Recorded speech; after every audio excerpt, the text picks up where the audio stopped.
الوزيرة ديال الاقتصاد والمالية نادية فتاح جاوبت على السؤال اللي تطرح بخصوص الزيادة في معاشات متقاعدي القطاعين العام والخاص، وقالت بلي الحكومة كتعتبر كرامة المواطن أولوية في السياسات العمومية، وهذا الشيء كيبان في تعزيز الخدمات الاجتماعية اللي كتقدم للمغاربة بهدف تقليص الفوارق المجالية والاجتماعية وتحقيق المساواة اللي كيتسناها الجميع.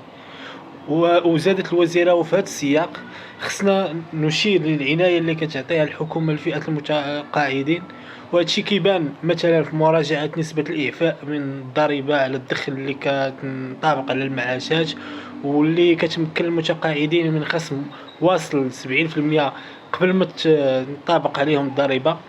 وبينات الوزيرة أيضا أن الحكومة طبقت إجراء اللي كيرفع من الحد الأدنى للمعاشات، واللي دابا ولا يوصل 1000 درهم في الشهر في الصندوق الوطني للضمان الاجتماعي، و1500 درهم بالنسبة لنظام المعاشات المدنية والعسكرية والنظام الجماعي لمنح رواتب التقاعد.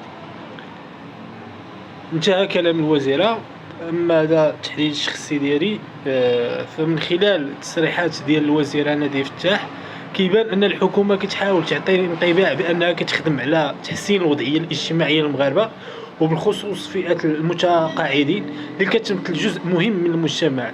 رفع الحد الأدنى للمعاشات والخصم الضريبي على الدخل كيبين باللي كاين محاولة فعلية باش يتم تحسين القدرة الشرائية لهذه الفئة، لكن السؤال اللي كيبقى مطروح هو واش هذه الإجراءات كافية باش تحسن فعلا الظروف ديال المتقاعدين؟ 1500 درهم أو حتى 1000 درهم في الشهر فضل الغلاء المعيشة ما كافياش باش تغطي جميع الاحتياجات ديال الحياة اليومية، وبالتالي كيبقى النقاش مفتوح حول ضرورة تعزيز هذه الإجراءات برفع فعلي في المعاشات. ولا هذه الحلول اللي مطبقة حتى دابا غير جزئية، وقد ما تقدرش تحل المشاكل الكاملة اللي كيعاني منها المتقاعدين.